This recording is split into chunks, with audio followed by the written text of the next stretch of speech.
Have you ever dreamed of a different life? A life of luxury, where every whim is catered to and money is no object. For me, that dream wasn't just a fantasy. It was a carefully crafted plan. This is the story of how I faked my identity to become the long-lost niece of a billionaire. It all started in my tiny, cramped apartment, surrounded by bills I couldn't pay. I was a nobody, just another face in the crowd, scrolling through pictures of the rich and famous, wondering what that life felt like. That's when I stumbled upon him, Alexander Sterling, a reclusive tech mogul worth billions, with a tragic past. Decades ago, his beloved sister and her husband disappeared, leaving behind a baby daughter who was never found. That baby was my golden ticket! The research was my full-time job. I spent months buried in old newspapers, public records, and social media archives, piecing together the Sterling family puzzle. I studied Alexander's sister, her smile, her hobbies, the way she tucked her hair behind her ear. I learned about her favorite flower, the name of her childhood dog, and the lullaby her mother used to sing to her. I memorized every detail, weaving them into the fabric of my new identity. I wasn't just playing a part! I was becoming her daughter.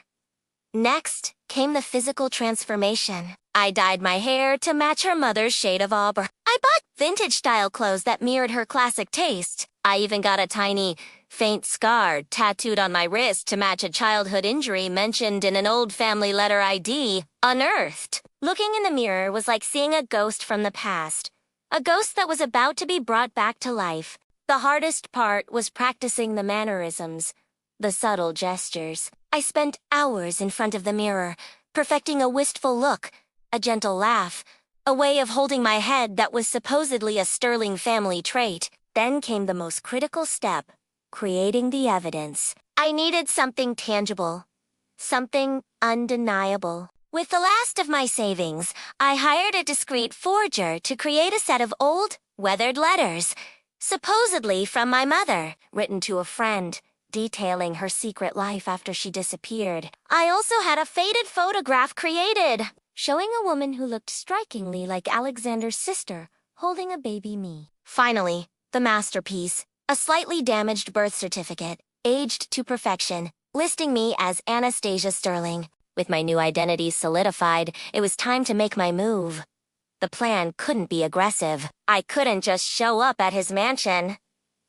It had to feel like fate. I found out Alexander was a major benefactor of a specific art museum. I got a low-level volunteer job there, hoping for a chance encounter. 4 weeks. Nothing happened. I'd see his security details sweep through before a private visit, but never the man himself. My hopes started to dwindle.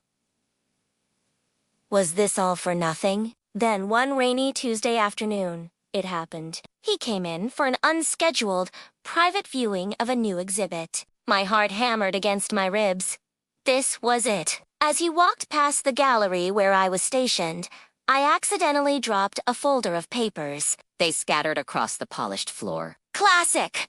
I know, but effective! As he paused, one of his security guards moved to help, but Alexander waved him off and bent down himself. As he handed me the papers, our eyes met. I let a flicker of recognition, of confused familiarity, cross my face. "I'm so sorry, sir," I stammered.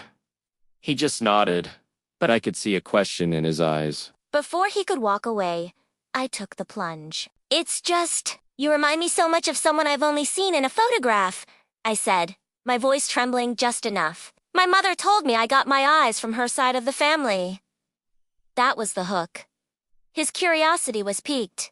He asked my name. Anna, I replied, avoiding the Sterling surname for now. We spoke for only a few minutes, but I could tell I'd made an impression. I didn't push. I just planted the seed. A week later, a man from his office contacted the museum, asking for me. He invited me for a private meeting with Mr. Sterling. The game was on. We met in his penthouse office, overlooking the entire city. It was more intimidating than I could have ever imagined. He was polite but distant, his questions sharp and precise. I told him my story, the story I had rehearsed 1,000 times.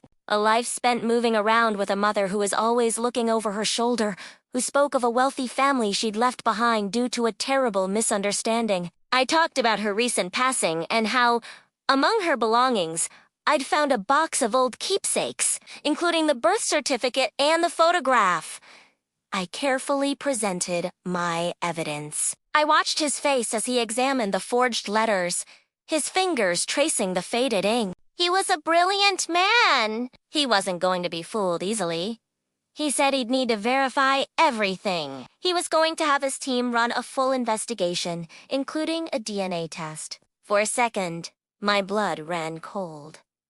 The DNA test? That was the one thing I couldn't fake. But I had a desperate, high-risk contingency plan. I agreed without hesitation, knowing that showing any fear would be the end.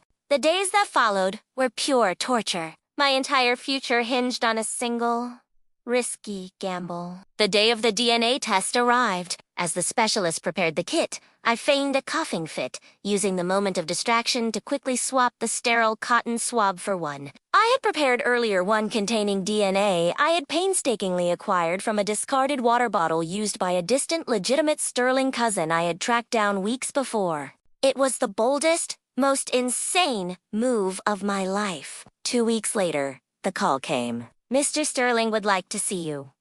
When I arrived at the mansion this time, the atmosphere was completely different. The cold formality was gone. Alexander stood waiting for me. And for the first time, I saw something other than suspicion in his eyes. There was emotion. He held a report in his hand. "It's a match," he said, his voice thick with feeling. "Anastasia, you're home!" In that moment, a wave of emotions I hadn't prepared for washed over me. Triumph, relief, but also a strange, unexpected pang of guilt. He hugged me, this billionaire who was now my uncle, and I stepped into my new life. The life of Anastasia Sterling. The clothes, the cars, the travel. It was everything I had ever dreamed of. But as I settled into this world of unbelievable wealth, I started to realize something. The hardest part wasn't getting in. The hardest part was living the lie every single day, wondering when it would all come crashing down. Thank you so much for watching. This journey is just beginning. If you're curious to see what happens next in the life of a fake heiress, make sure to hit that subscribe button and turn on notifications. You won't want to miss a thing. See you in the next video.